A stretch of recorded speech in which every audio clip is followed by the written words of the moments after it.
अच्छा भैया, हम लोग गीत गायक मनीष दीवाना आप लोग के बीच में गरीब गंवार स्टूडियो चैनल का नाम आधा झूठ आधा सच बड़के भैया जयराम जी की देखरेख में रिकॉर्डिंग चल रहा है। हमको आशा नहीं बल्कि पूर्ण विश्वास है कि आप लोग प्यार दुलार देंगे और चैनल को अधिक से अधिक मात्रा में सब्सक्राइब लाइक कमेंट करिए।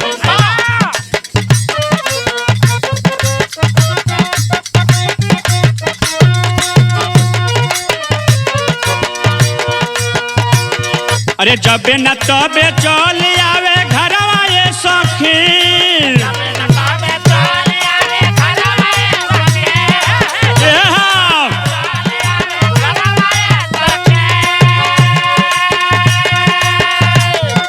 जबे न तबे चल आवे घरवा ये सखी।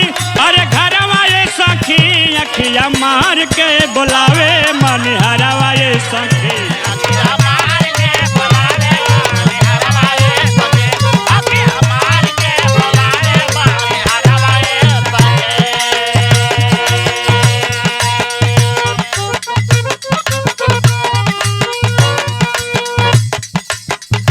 हमके लागे बड़ी डर बतिया जाने न गौवा घर।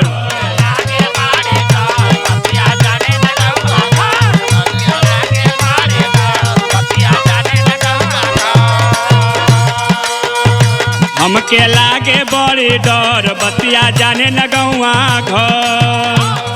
अरे एक बेर मिलल रहे नहीं हरवा ये सखी।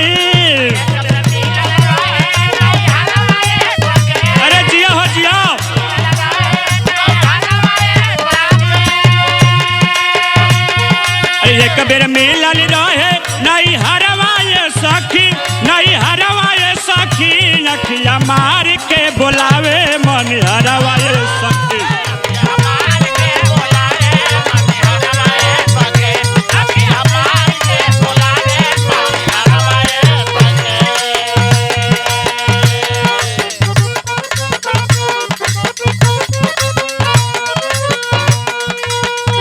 खाली अपन बाली करे हमार देखे के जुआ डरे।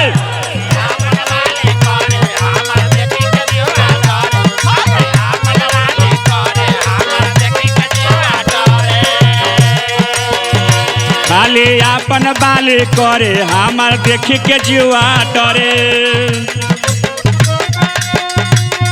अरे बिना बुलावले खड़ा रहेला बहरवा ये सखी।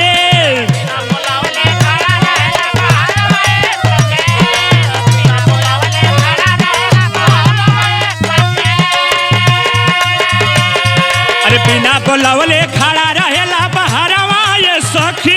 अरे बहरवा ये सखी अखिया मार के बुलावे मनिहरवा ये सखी।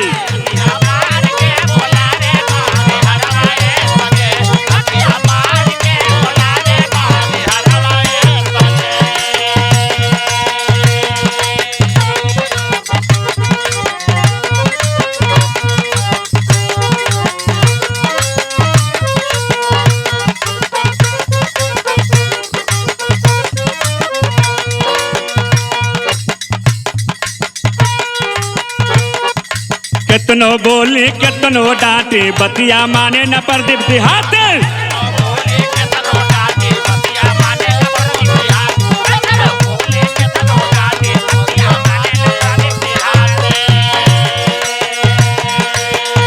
कितनो बोली कितनो डांटी बतिया माने न प्रदीप दिहाती।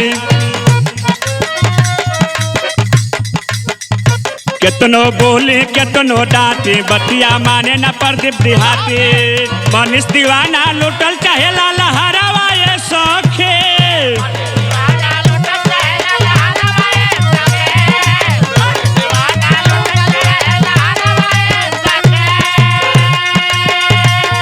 अरे मनीष दीवाना लुटल चाहेला लहरवा ये सखी।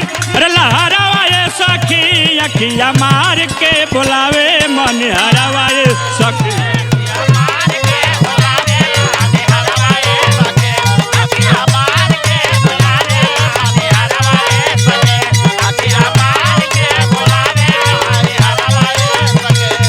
अरे जबे न तबे चल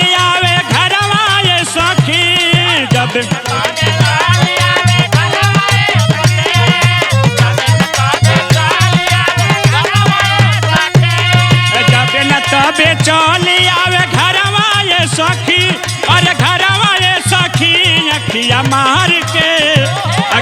मार के बुलावे मन हरवा